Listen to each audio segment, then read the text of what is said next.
Profesor, si u duk ndeshja mbrëm si fillim? Me thot drejtën të janë ndeshje të vështira për t'u interpretuar, për arsye sepse mendohet nga të gjithë duke qenë kundërshtar modest është e lehtë, por sot futbolli ka treguar domosdoshmë që nuk ka më ato diferenca që kanë qenë më përpara.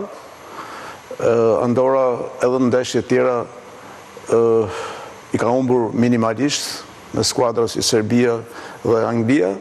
E njëjta situatë ndodhi dhe dje. Por normalisht kur fiton, thash fituesi nuk gjykohet, ka mendimin që skuadra jonë luajti me personalitet, me thënë drejtën, duke patur parasysh dy faktorë. Para domosdoshmë që nuk rrezikoi për asnjë moment në aspektin mbrojtjes, nga kundërshtari që gjithmonë tentonte me kundërsulme, nuk bëri shumë në aspektin sulmues, sidomos pjesën e parë, por shfrytëzoi ato momentet veçanta dhe goli i Astanit që na dha 3 pikë jashtëzakonisht të rëndësishme në këtë moment historik kombëtares tonë. Dakor, profesor, po shumë i rëndësishëm rezultati, kuptohet sfida të gjitha, po flasim për Andorrën që e mundur me rezultatin 3-0 kur nisëm eliminatorët e botërorit dhe gjithashtu është ekipi i fundit në grup me vetëm 1 pikë, pra ka marrë vetëm 1 barazim dhe gjitha tjerat i ka humbje. Kështu që tregon pak fakti që ne i gëzohemi një ekipi relativisht, nuk e dini se mund ta quaj modest, ju e njihni më mirë edhe, po ideja është që sigurisht rezultatin na gëzon gjithë dhe po në fundit Andorrën Besi, për çfarë them që Anglia fitoi me 1-0? Mirë, dakor. Kuptoj. Janë ndeshje të vështira, thash, nëse nuk do arrijë rezultati pozitiv, dje do ishte një katastrofë, do flitshim me gjuhë tjetër. Por ne e dimë, ne trajnerët kur fiton, pastaj çdo gjë normalizohet, akoma më shumë kjo fitore që na çojë play-off kampionatit botëror. Thash, nuk ka më shumë diferenca, ajo skuadër shumë modeste, patjetër. Por çdo ndeshje nuk i ngjan një ndeshje, kemi fituar 3-0 dhe mund të rrezikonim dje. Por ajo e rëndësishme në kompleks ishte arritja e objektivit, që ne të fitonim takimin, që u shoqërua sigurisht edhe me humbjen e Serbisë dhe ishte fantastike, një moment që historik për futbollin shqiptar. Cili nga lojtarët i pëlqeu më tepër në fushë mbrëm? Kristian Aslani? Patjetër. Unë më pëlqen shumë Kristian Aslani, jo vetëm këndeshje, është futbollist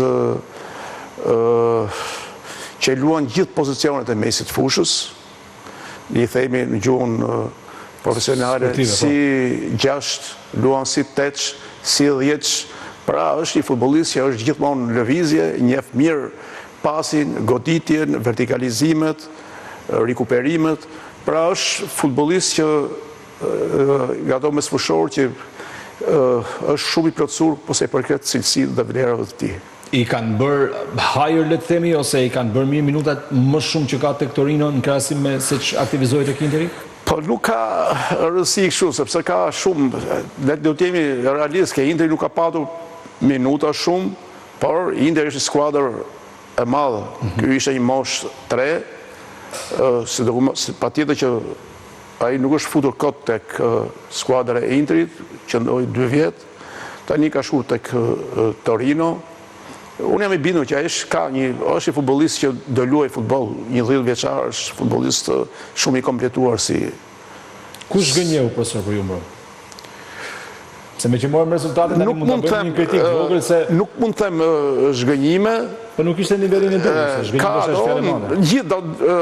Duke patur parasysh pritshmëritë që ka gjithë opinioni sportiv, specialistët, të gjithë ne që kemi folur me superlativa për Brojën, sigurisht që nuk ishte në ato pritshmëritë e tij, duke patur parasysh që ka shumë probleme, oscilacione tek skuadra, pozicionin në fush, ka mendimin, mënyra e lojës, sepse ai ka luajtur në krahun e djathtë, patjetër edhe ndeshje të tjera ka luajtur mirë, por kjo ishte një ndeshje tjetër, një skuadër që rrie mbyllur dhe Broja është edhe në atë pozicion kur ka hapësira, tregon aftësitë e tij vlerë, por një skuadër që mbyllet, ju e pat që nuk pati ato deportimet e tij, lojën e tij cilësore. Pra, duke patur, jo se nuk u mundu Broja, edhe pjesë e parë, por nuk ishte aty ku ne kemi përqëmërim për këtë futbollist. Kjo ndikoj vetëm ndeshja e mbrëmshme tek ajo episod që u regjistrua në fund me Brojën, që u shfaqi mërzitur duke festuar, nuk mund të themi, po duke qëndruar i vetëm, dhe më pas ishte hysaj që e bashkoi në një farë mënyre me forcë me pjesën tjetër të ekipit. Pra si e keni parë të gjithë ecurinë e Brojës, duke marrë parasysh se kam përshtypjen ka qenë emri më i marketuar dhe ka qenë emri që të gjithë shqiptarët kanë pritur më shumë në këtë kompeticion prej tij se sa çdo futbollist tjetër.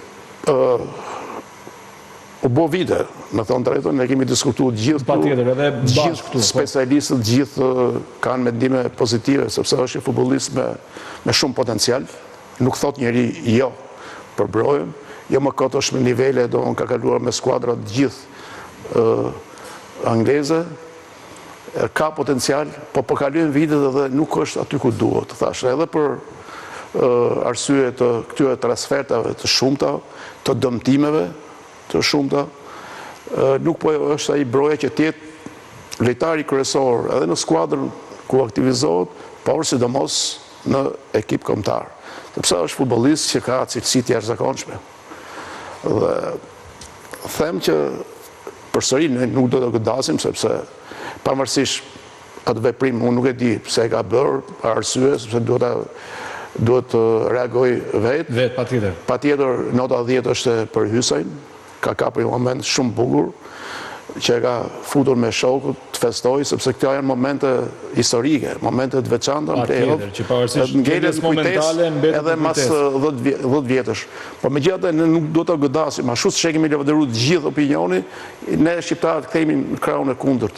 Duhet t'i japim moral sepse ai është aty, është kulmin e moshës dhe do kontribuoj shumë, them, me cilësitë, me vlerat që e ka për ekipin kombëtar. E qartë. Arber Hoxhën futi mbrëm që nga minuta e parë trajneri Silvinjo në kombinimin e sulmit me Manen dhe Brojën, dhe më pas pati një ndrim me Myrtë Uzunin, i cili në fakt bëri një paraqitje, kam përshtypjen hyn tek ndeshjet e mira që po nuk ka dyshim, Uzuni është futbollist që nuk është sepse e tregoi vlerat me këtë ndeshje, dihen aftësitë, cilësitë, motorika e Uzunit, pra ai është futbollist që nuk bie asnjëherë poshtë nivelit mesatar. Në çdo pozicion të aktivizosh.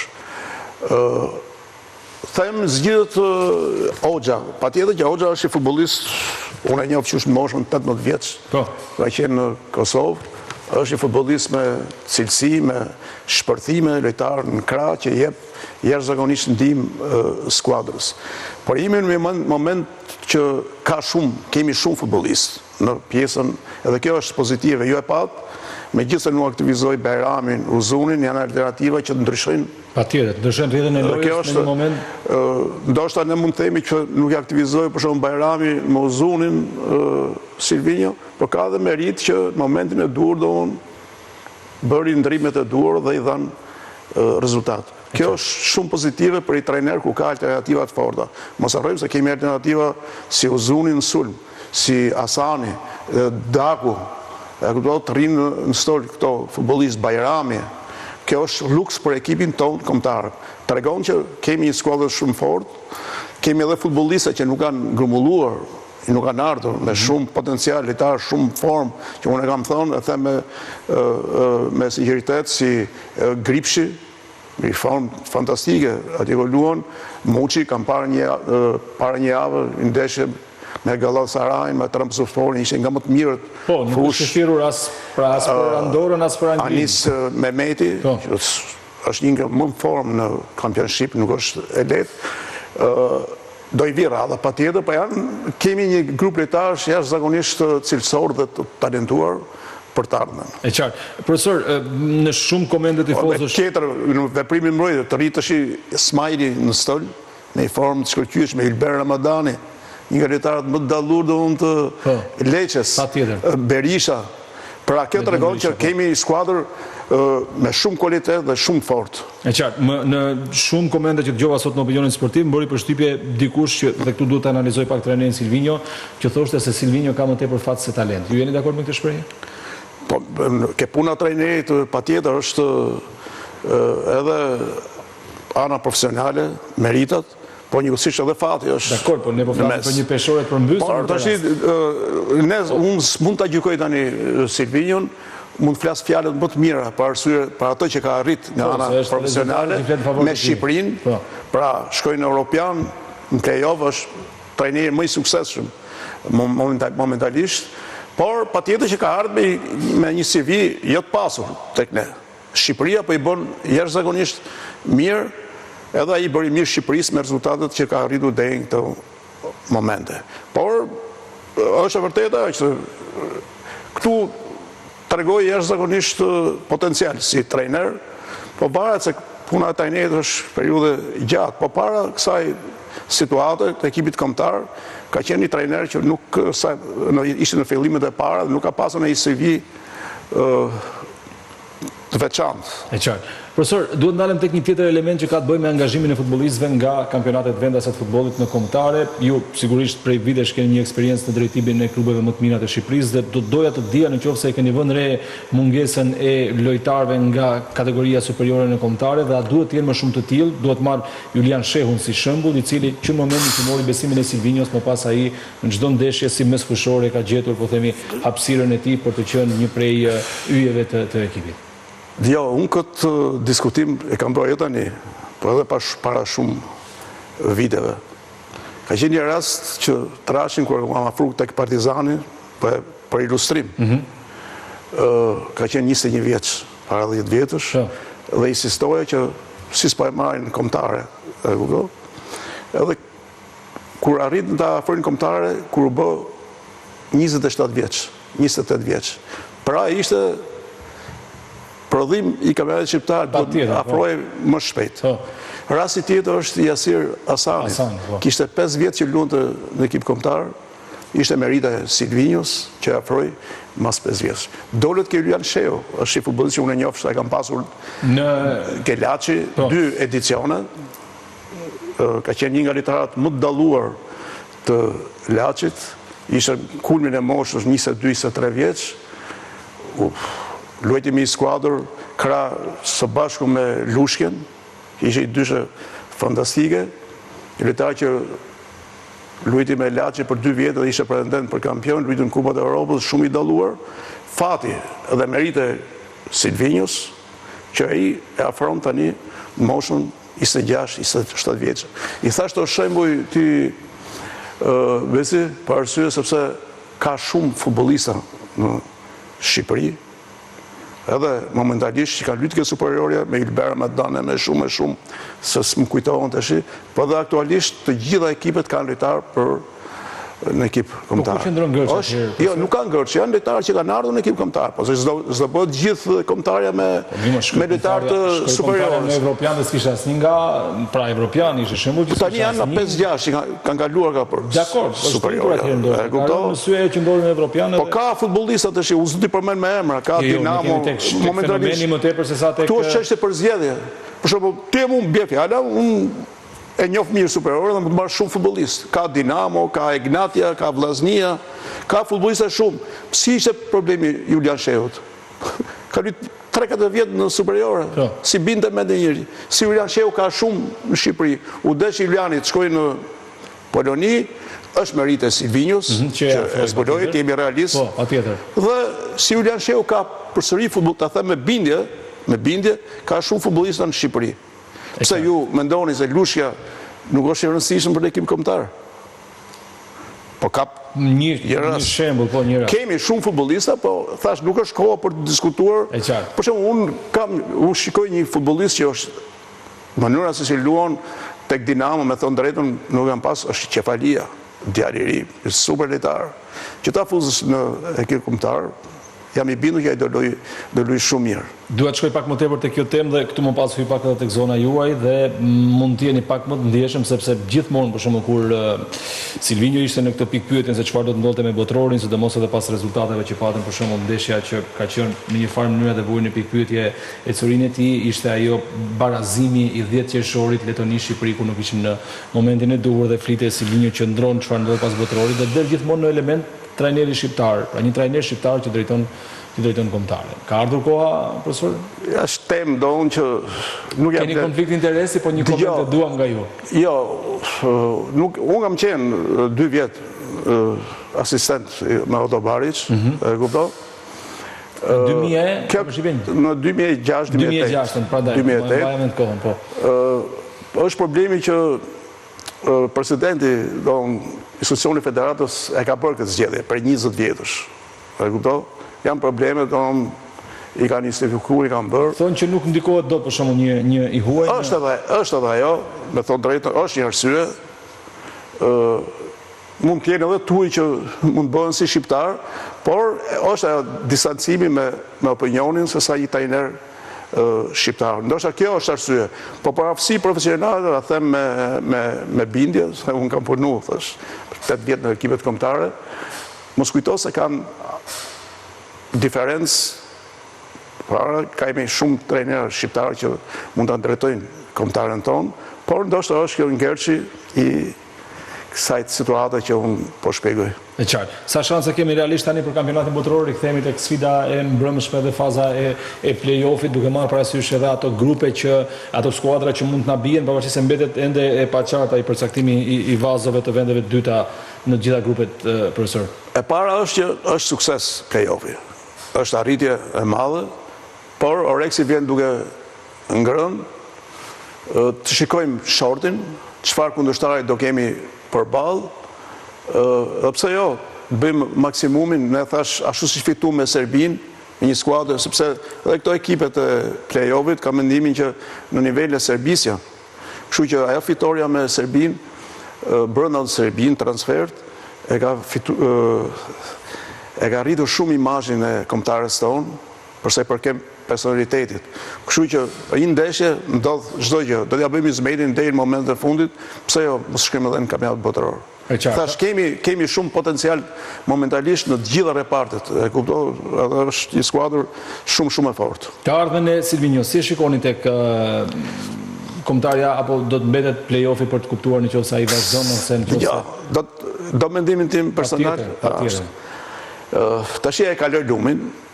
Edhe pak euforik, sepse është normale arritje objektivin, dhe ka mendimin që edhe do ketë pretendime, do ketë oferta, por jam i bindur që duke njoftë edhe presidentin Duga nga afër, edhe nuk është një tip që të lutet shumë. Do bëj zgjedhje deri tash i ka bërë të mira, ka bërë edhe gabuar, normal. Kështu që nuk është ndonjë problem. Por duhet dini diçka që këto si Debiazi, si Silvinjo, janë trajnerë që i dha shumë imazh Shqipëria. Ju e mani men për shembull eksperiencat, një eksperiencë shumë e mirë e Debiazit me kombëtaren, 2 eksperienca jashtëzakonisht negative, këto 10 vjet me Levantën dhe me Azerbajxhanin, të dështuara totalisht. Kështu që nuk është të thënë që Silvinjo sot ka një sukses të jashtëzakonshëm me Shqipërinë, do vazhdoj me suksese. Puna e trajnerit është, mund të ketë një herë, 2 herë dështime, do ketë suksese, por zgjidhja thash, mund të jetë në dorë, dëgjova edhe Dugun që tha donë, është në dorë të Silvinjos. Por e kam përsëri e them që edhe Duga është një tip donë që nuk lutë shumë, ashtu si që mori edhe mund të largoj. Do bëjë zgjedhje, do vi një trajner tjetër, ashtu si pati sukses Silvinjo, ka mendimin që edhe trajner tjetër, kush nuk e merr Shqipërinë tani. Të gjithë, se u ka rrit pjaca, sa trajnera ka në botë që janë pa punë, trajnera me emër, nuk diskutohet që vinë edhe për ashtu, se imazhi i Shqipërisë rritur shumë, edhe futbollistët për shembull kanë punuar 8 vjet në ekipet kombëtare, ka viti 2002-2008, ishin shumë e vështirë atëherë të vinin në ekip kombëtar, se kishte shumë probleme. Si nga moshat, nga 17 deri 21, por edhe në ekip kombëtar, kurse tashi të gjithë edhe në ekipet e moshave tona janë mbush me lojtarë nga skuadra me shumë emër. Pra kemi prodhimtari të jashtëzakonshme. Ju jeni gjithmonë drejt për drejt edhe mirë do ishin ndonjë emër, por nëse nuk doni pastaj mbetet në dorën tuaj. Ka emra sot që nuk e meritojnë të jenë kombëtare? Futbollistë kanë fjalën. Që momentalisht? Momentalisht. Ja, të gjithë, me thënë drejtën. Pra edhe të grumbulluarit me këtyre 2 ndeshjeve kanë fjalën për të gjithë që kanë në dispozicion Silvinjo. Silvinjo thash, ka ka sukses, absolutisht nuk diskutohet tani, por se cili ka mendime tia për futbollistë të ndryshëm.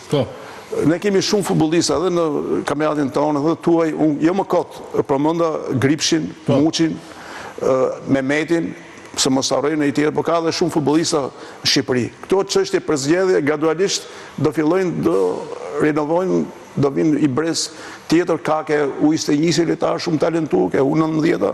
Pra kjo është një proces që vjen gradualisht. Është edhe çështje për zgjedhje. E kupton? Unë për shembull mund të bëj një ekip kombëtar me shumë cilësi edhe nga Shqipëria. A kupton? Kemi, po ti morësh nga një lojtar, nga çdo skuadër, ku janë Mario Desinani, ku ishte i kombëtarës? Alen Sheri, ku janë luajt? Në dy portierët të... Patjetër, ishte Gnatja, nuk e thirrën. Shkojte Cagliari në Itali, pa bërë asnjë ndeshje me Cagliari, ka shumë futbollista.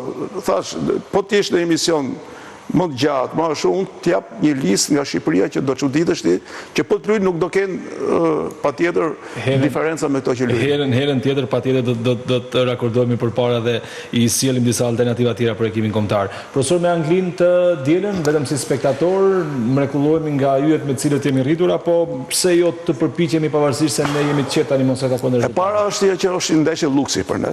Patjetër, në këtë kuptim e kisha si spektator në thonjë. Nuk është ajo ndeshje që